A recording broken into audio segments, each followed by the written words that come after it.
queens, and everybody in between, look no further than here, because now it is time to talk about Season 9. We've had a few weeks, we've even had a patch, and now it's time to see who's really walking and who's just talking. First and foremost, we're going to go with the tank role, then the DPS role, and then the support role. Timestamps in the video description below and along the timeline. So let's go ahead and get started with tanks. Winston, he's always good right now. He's always good. Monkey, always good. Winton time is now. Winton is like John Cena. Your time is up. His time is now. Count your days. If you like dive, if you like people going into the back lines and being all types of nefarious, killing your squishies, killing your supports, taking those oh so precious heals away from you. Obviously with the DPS passive, it's not as precious as it was before, but the fact of the matter, games can happen quick because dive is back and it feels glorious. That being said, you may be noticing some of the tier names on your left. As you can see, we have S+, A for always good, B for banger option, C for can still perform, D for damn, I hate to be you, but you cool, but I hate to be you, and an F, like I don't think I have to define the word flop to you. I think you guys get it. Continuing on with the theme of the diving tanks, D.Va's really good right now. D.Va's in a good space because not only can she also flank, not only can she also secure kills on isolated targets, because a lot of the long-term fighting and big sustained heals are not necessarily as prevalent right now, especially with the DPS passive and Tracer and Sombra and Genji feeling pretty strong at this point in time. A lot of people are going to be heal starved. And if you mean to tell me that someone can't get healed and you have, once again, big meaty tanks like aforementioned Winston and D.Va, being able to burst down a target,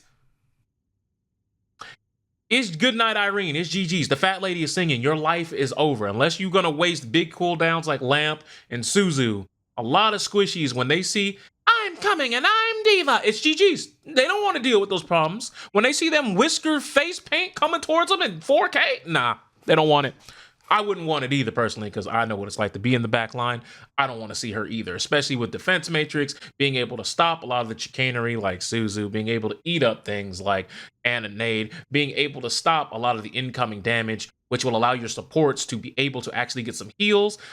Trust me when I tell you, Defense Matrix for D.Va herself makes it very, very easy for her to wait out the DPS passive, because if from full to empty, it's 4 seconds. DPS passive only lasts for 2 seconds. So keep that in mind. Now, pushing past that, we got Zarya. Obviously, we have the rock, paper, scissors meta. I don't know if you guys remember season 1 of Overwatch 2, but it went, I pick Winton, you pick D.Va. Oh no, I must pick Zarya. Zarya player defeating me. No, I can't believe this. No, I don't want to play D.Va anymore. Now I play Winton. And y'all just rotated that. Well, that's kind of back in a much lesser form, but it is kind of back. The counter meta of tanks is still prevalent. So if you're a tank player, it's still miserable. We'll get to that in a second. Doomfist, I'm going to say because dive is good, he is going to be overperforming himself. I think his kit's still pretty good, but the fact that it's inconsistent, sometimes your E doesn't work, sometimes it doesn't do damage, sometimes your ult doesn't do the slow correctly. There's too many issues where you'll go in and make the right play, but the game just said for whatever reason on this battlefield, nah, you're not securing that kill. Nah, you're not gonna be able to put them out of position.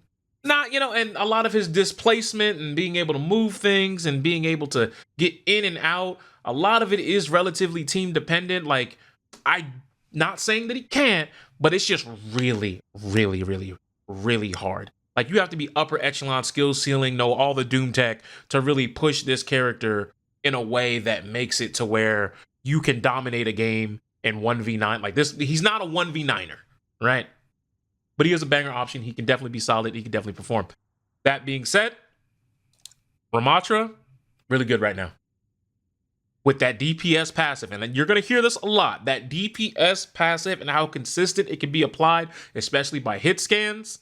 This character can run up in people's faces and just punch them Oh, y'all, look at all those heals. Oh, look at your Moira. I don't care. Oh, look at your BAP right-clicking the shit out of you. It doesn't matter. Oh, what's that? Oh, you got a Kiriko pocketing you. Oh, that's cool. Oh, yep, punched right on through that. Oh, you Suzu. Well, you slowed me down, but I'm still going for it.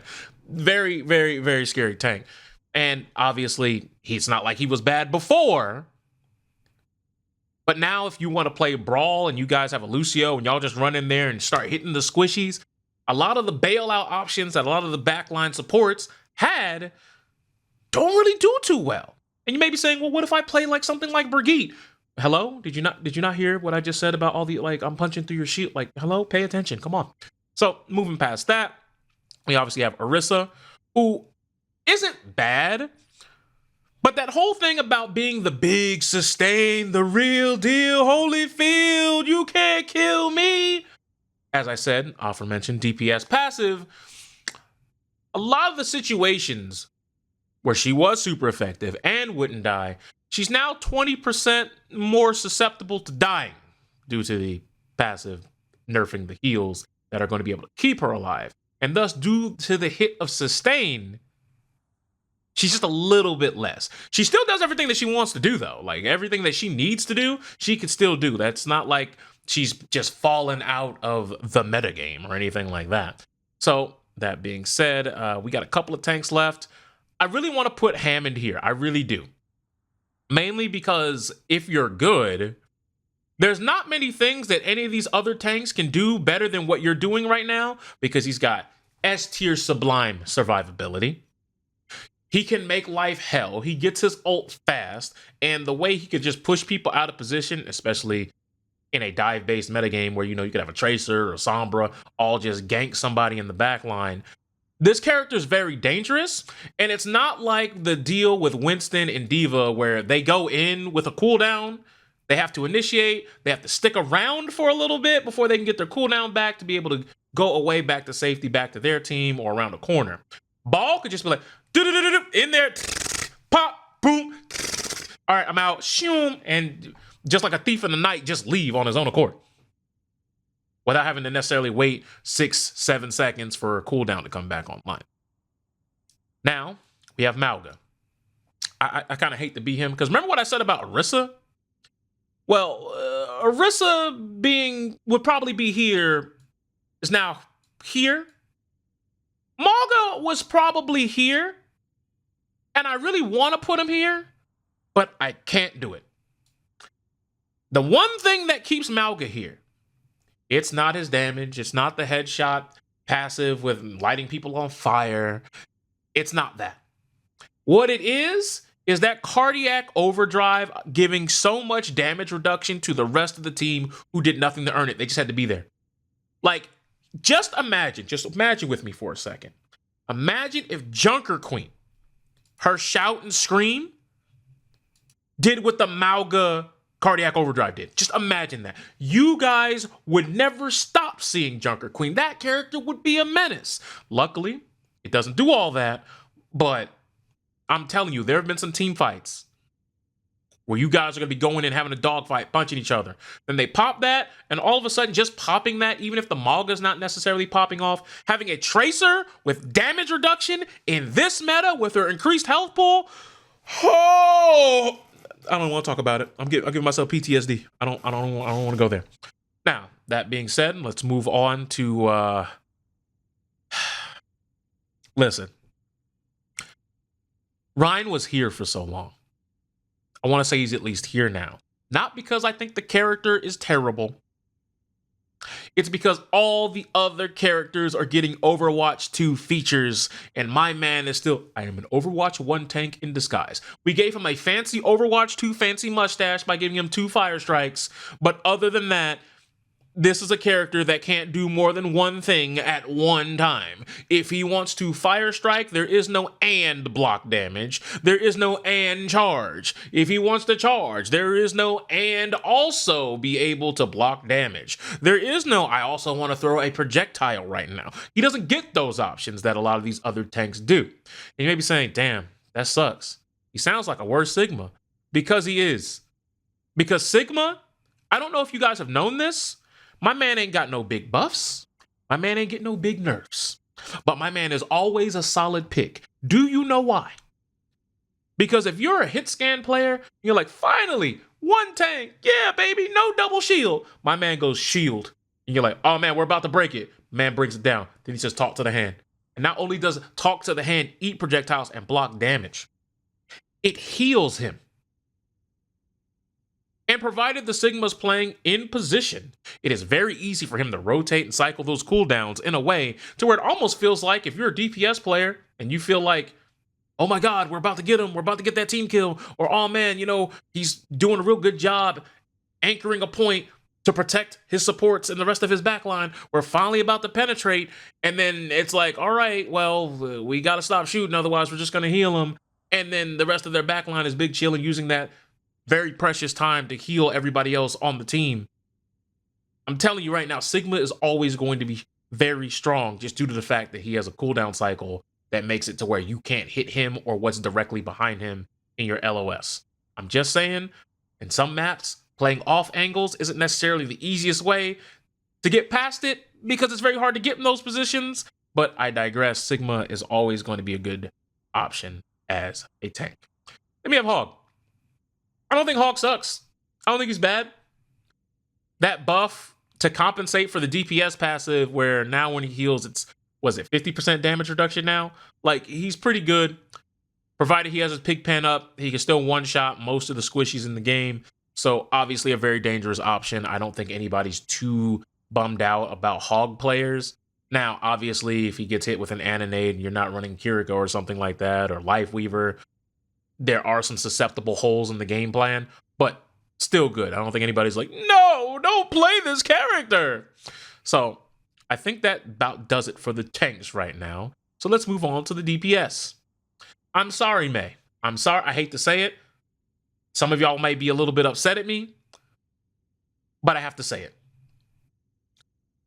While she can do a little bit to limit some of the dive options, while she can protect herself and still stall objectives, while she can cleanse herself with the aforementioned ice block to stall, etc., and having 300 health, good for you, May. The problem is, and you're going to figure this out with a lot of DPS heroes, the change to the health pools, but not getting any sort of compensation in terms of increasing your ammo count to make sure that if you hit the same amount of shots, you can still secure some kills that you wouldn't have otherwise. On top of the fact that now that Tracer has extra health, your right click is no longer a one tap, which allows her to give a chance to reset the fight, take the duels more aggressively. She didn't win anything this patch. Like, she took a big bionic arm to the back of the dome. She's like, it's not real May hours right now. Like, can she still function? Okay, sure. She can still function. But there is nothing in this patch that says to me, yeah, I want to be a May player. It's not a good time. She's not green eggs and having it right now. Genji, banger option. I think he's really good. I think he's really strong. Obviously, I don't think he's like going to be like super far and away carrying the metagame. But a lot of the hit scan players that are running just absolutely all over the meta because their ability to consistently apply the DPS passive of the 20% nerf heals, and his deflect is still really good against them. He's still fast. He can obviously take certain off angles and force certain duels, where a lot of hit scans are going to be susceptible to being taken down, taken by surprise. And if they're too busy trying to shoot the Genji in the back line, that opens up a lot of real estate for your tank, your front line, and for your back line to not actually have to deal with crossing into oppressive fire. So, like I said, Genji's still strong. I like him a lot. And the fact that he can also apply the DPS passive and the hitbox buff of everybody in the game, his shurikens at farther ranges, the alternate fire 3-strike shurikens can all still headshot, even at like a somewhat moderate mid-range. So I'm telling you right now, very dangerous character. He's winning right now. He's finally profiting. And hey, I'm here for it. I'm here for it. Man was boo-boo the full butt cheeks for like 7.5 seasons now. So, it's good to see him back. Hanzo. He can still do stuff. But at the same time, why would you ever pick this character? Because he can't one-shot anymore? And he wasn't really given anything that like compensates for that fact. Like, sure, obviously, you know, you have your good old fashioned storm arrow, and you can still Sonic. But at the same time, at that point, there's nothing that tells me that I just shouldn't be playing this character. Now, you may be saying, okay, well, I see you put Widow all the ways up there. They made Widow's job easier because her bullet is bigger. I don't need to explain anything other than that. Sure, you may say, but what about the increased health pools, Mr. Streamer? She still one-shots through those HP buffs. So once again, they made her job as a sniper easier while giving her more health, which means she has more sustainability in her own duels. Don't need to say anything else than that. Cassidy, I think he's good. Once again, I think all the hit scans at best, all hit scans at worst are in this tier. All of them. All of the DPS hit scans are going to be in this tier. Spoiler alert. But I think Soldier's here, obviously being able to apply it so consistently, being able to do so much damage.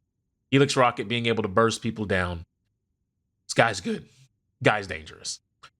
Pharah, once again, all the hit scans being kind of giga-buffed in the fact that their projectiles are bigger, and the fact that now when you have a Mercy Pocket, you take 20% less heals. I know you got that little air dash, but they also took your perpetual flight ability away. So you still do things, but life's rough. It's rough for you right now. Oh, I can't believe I forgot Junker Queen. We were talking about tanks, and I forgot Junker Queen. My fault, chat. My fault. We're going to put Junker Queen right here. Good, solid pick, inoffensive. As I was saying earlier when I was talking about Malga,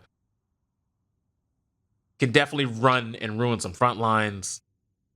In a metagame where everything's dying fast, people are diving, you're going to have people in the back line when you're running Sombra, Genji, Tracer. Like, there's many options that are afforded to you right now. So, yes, I think she's in a good spot. Let's talk about Junkrat. Junkrat, when they first announced the changes, I was going to put him right here. But I'm actually going to put him right here because for whatever reason, they said, you know, it'd be a great idea to compensate for the fact that he can't consistently apply the DPS passive. What if we just gave him more damage? Because, more damage. Like, there are certain maps where if you're in certain choke points and you see a Junkrat, you're going to have a really bad time. It's going to be very unfortunate for you. Now, that being said, do I think he's going to be a banger option on every map? No, but even on the maps where he doesn't necessarily hit the B tier, like he's like C tier at worst. Like there's no situation outside of like he's directly countered and the enemy team's running Echo, Pharah, Diva or something like that, or Echo, Pharah, and then they got a Zarya who's just feeding off the charge. Unless it's like situational combat like that, I think he's a banger option and he's relatively consistent being able to do damage and getting people off the board. We have Torb, who, once again, he has his maps, but because of this I hate him. I hate Ball. I hate him. Because he's so good right now and so prevalent, he might be here. He might be here, y'all.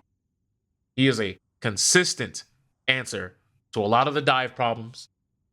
Obviously, his turret is going to be doing really good work if you put it in right positions. But the fact that, I don't know if you guys remember old Torb, like Scrap Torb, Build a Turret Workshop Torb. I don't know if you guys remember that. But if you do, then here's what you know. Here's what you know, big dog. At some point, the turret was the main character, and Torb was the background character. Torb was just there to assist his turret. And at some point, they said, Torb, take off the Robin costume. It's time for the Batman cowl. And at that point, the turret became Robin. But then they said, whoa, let's not do that. What if we also make the turret Batman? Because this guy, by himself with his left click, he can just take sightlines away from certain people. There are certain duels at mid and long range that you don't want to take with a Torb. Sometimes you'll see a Torb poking the sightline, you'll be like, you know what? Hey, you got it, bro. There's not much my character is going to be able to do about that right now. And obviously, with his right click and obviously the hammer, you know, you get dive tanks coming in and they get too close to the sun And obviously his ult, great area denial, definitely can secure objectives. And my personal favorite, them dive heroes using cooldowns to get in. It's time for the Seaman Demons. And big splooch. Big splooch. Now, Reaper, I'm gonna just rapid fire the next couple because I think they're self-explanatory. Your Reaper, they didn't really do anything special for you. Ashe, once again, hit scan, can consistently apply the DPS passive. Oh, by the way, turrets also apply the DPS passive, so Torb's winning. Dynamite being really good. Obviously, if you're running a Malga, you're giving him extra headshots for his passive. There are many things that I could necessarily say that, I don't want to say she dominates. Actually, no, I'm put her here. I'm gonna put it here for two reasons. One, she no longer gets the situational insta kills on Tracer because of the Tracer HP buff. And I can't believe I'm saying this, because dive is so prevalent, she is susceptible to getting dove on. So I think the way the metagame is shutting up right now, she's here. Like, if the DPS passive ever gets necessarily nerfed, or they peel back what makes dive good right now, or they revert Tracer and certain flankers health buffs, she'll be here. But as of right now, we're gonna put her here. Some maps she can be here. Like, I hate Circuit Royale, but you know the vibes. Junkertown, she has moments where she definitely is always good option, but we'll settle for B. Bastion, Samantha Terror right now. If you are a tank, you don't want to see that. You don't want to hear no robotic whistle. You don't want to hear. You don't want to do, like, when you hear him ult, the tank players rejoice because, like, at least it's not aimed at me. At least I'm not gonna die from this one. Oh my god! Finally, something he's not looking at me with. Because otherwise, that thing doing that much damage, like, honestly, Bastion should, in turret form, should not get the DPS passive. There, I said it. Because, you want to be on Pack Watch, challenge him. FAFO, FAFO. If you know, you know. Now, S tier, Tracer. You want to know why? Remember what I said earlier about, like, 3 different characters who had relatively consistent insta kills in their duels with Tracers? Yeah, they're not there anymore. May right click, no longer a thing. Soldier, right click, animation cancel melee, doesn't insta kill anymore. Ashe, nope, not anymore. And you may be thinking, does that really matter that much? Her getting that extra bit of health makes it to where there are certain instances where you have to waste a cooldown, and then she gets the recall and then take the duel with full health, and you're minus resources. And if she shot you before she did the recall, you don't have a recall. You're not getting that health back. And you still have the DPS passive applied to you. So even when someone tries to save you in the backline, there's no necessarily a guarantee that you're going to be able to live it. Provided that their aim's good and they just get some headshot, like, you're struggling. You're in shambles. It's not good. This character is clapping cheeks. You want to know why they made this character a lesbian? Because it's all cheeks. Your cheeks, my cheeks, her cheeks, their cheeks, everybody's cheeks. She's in them. Because you want to know why? Because she's not going to get dicked. Not in this patch. Oh, no. She's the protagonist as far as I'm concerned. Matter of fact, ball, fall back. Fall back. It's her time. Sombra, while you may say, well, can't you say some of the same things about Sombra? Yes, but until you're applied with hack, she's not doing that much damage to you to the point where you're like, oh no, don't shoot me. It's more like you're kind of annoyed and then some of your team may not peel for you, then eventually you die. But she is really good. Especially if, people are focus firing whoever she's attempting to hack and shoot. And she can alleviate some of the issues that Ball is going to have coming into the back line. So, obviously, still a great pick. But not her. She's not her. She's cashing in the money in the bank briefcase. It's her time. This is Tracer's time, is what I'm saying to you. And obviously, some people are like, what about Sojourn? Okay.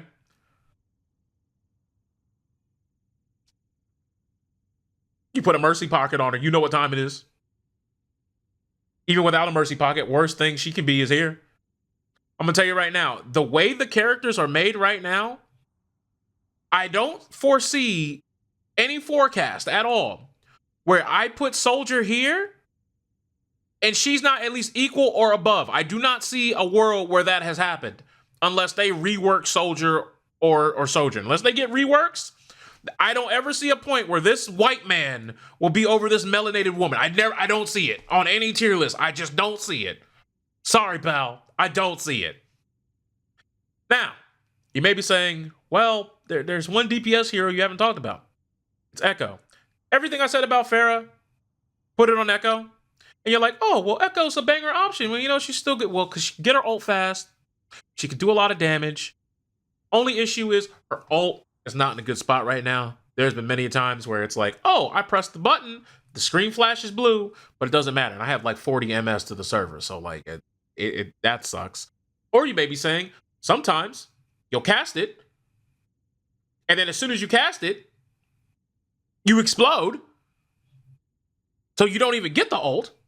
And due to all the nerfed ult charge rates in the game, even though she gets ult super fast, her ult becomes a win harder ult because now a lot of Echo players, y'all don't get to steal the ult of the character whose body you stole because a lot of you get the ult off, you start the fight, you're doing your thing, and then the timer runs out, or you get your ult popped by, getting damage capped, and your ult was only at like 60 to 70%. So she doesn't get to be as explosive or as volatile as she used to be. So I'm gonna put her here. She might be the top of this though. Like, she's like, if there was like an in-between B, like there was a C plus or B minus, that's where we'd probably put Echo. Sim, it's not a good time. It's not a good time. All the stuff that you used to kill can now just dive you because all that sustain is not in the game right now. And you will be Uber Eats. I'm just letting you know now. You're not having a good time. Which leads us to the supports. Mercy is right here. Like I said, a lot of, of the things that she would normally pocket, like, the Pharah Mercy, the Echo Mercy, not having a great time right now. Being susceptible to being dove on by all the dive heroes makes it to where she's not in a good spot right now. Obviously, you may say, but she can pocket the hit scans. True. They are also scared to dive right now. Which means her ceiling and her value is definitely hard capped right now. Not saying that she's terrible, because once I said, can still perform, but you gotta do a lot of work. Anna, yeah, I hate to be you right now. Like I said, this was a volume was everything healer. Like, this was, you put the gun up the tank's ass, you take shots at the enemy, but like I said, with sustain being the way it is right now, and the fact that everybody can get bursted down, and that DPS passive being basically omnipresent, yeah, her only doing 45 to 50 per shot. It's not good. It takes 10 shots. Well, no, I guess with the tanks getting, the HP cap increased, it takes 12 to 13 shots, the entire clip, just to heal somebody back up to full if they were critical, much less if they're still under fire. Yeah, it's not a good look. Especially with, a character like Kiriko being able to box you out of the meta, or, Lifeweaver being able to grip someone to safety.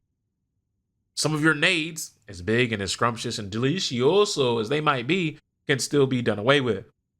Brig, she's here mainly because dive is so good and she can displace people. She can stop ball from just hopping into the back line. She can, at least wave at the tracer, get her out of there. She can box out a Sombra.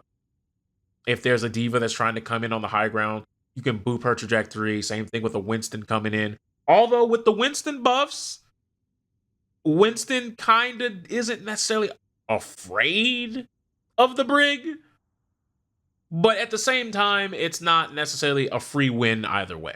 You know what I mean? Like, they both kind of have to show some respect to each other at certain parts of the game. But I'm definitely saying Brig is probably over here somewhere. Moira, A tier.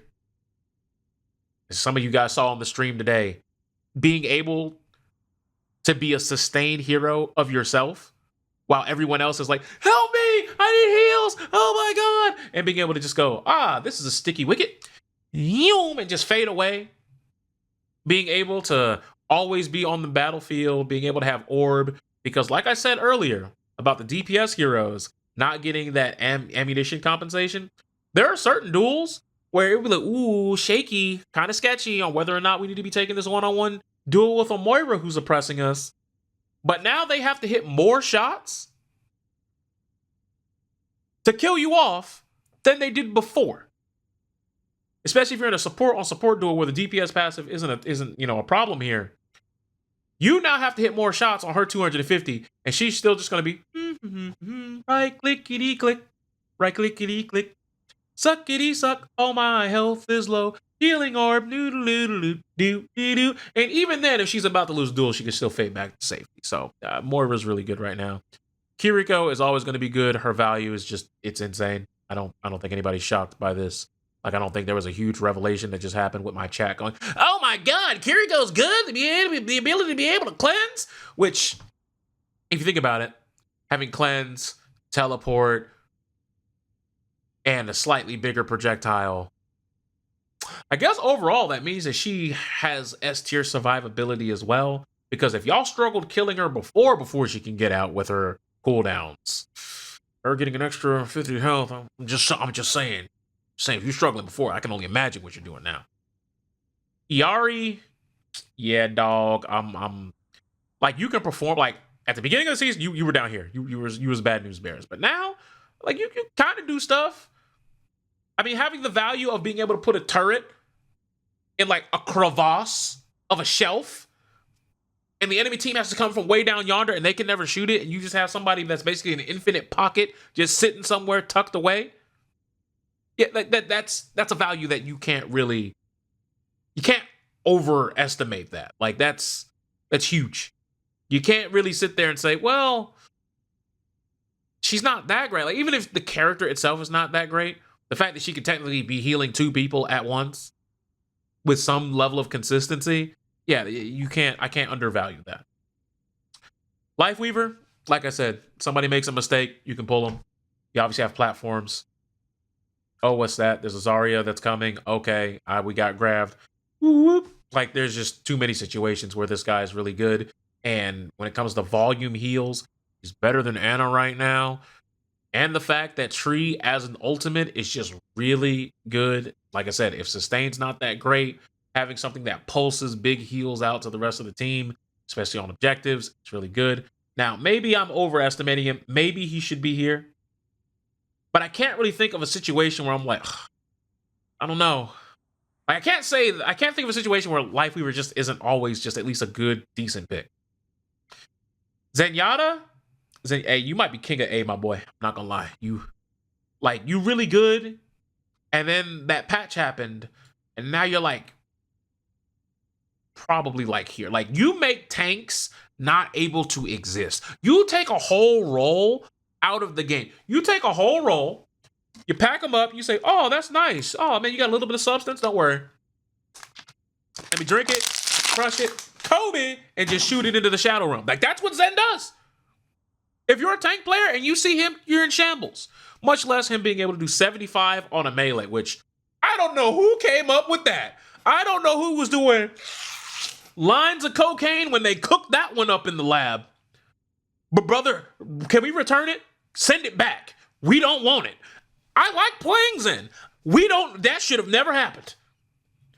I don't know who is cooking these things up, but you might want to fire them. You might want to think about getting somebody else. I'm just saying.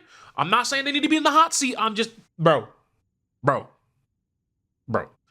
at the very least, can we make Discord be, I don't know, drop that thing down to like 8% extra damage? Something like that, something a little bit more manageable, but, I digress.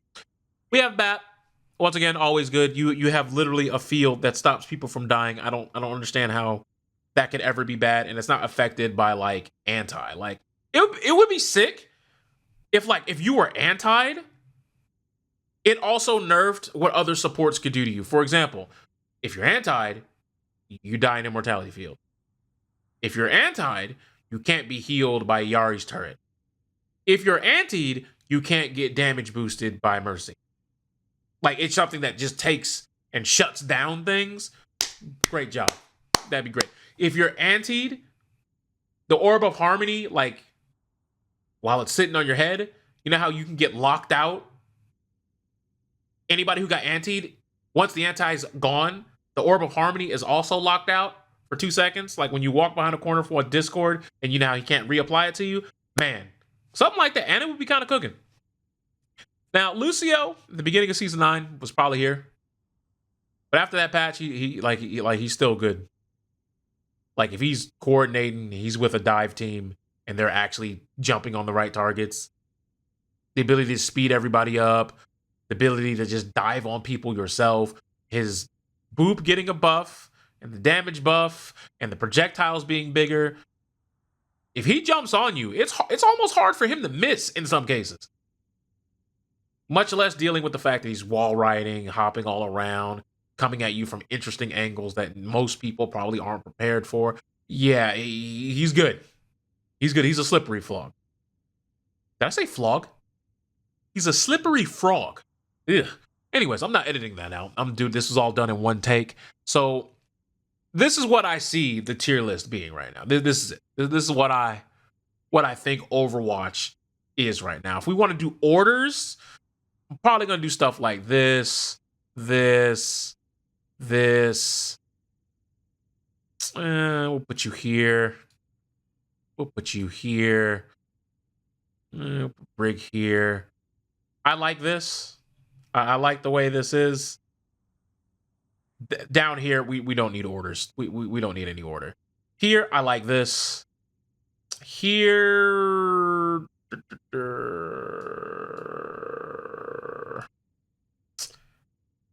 I like this. I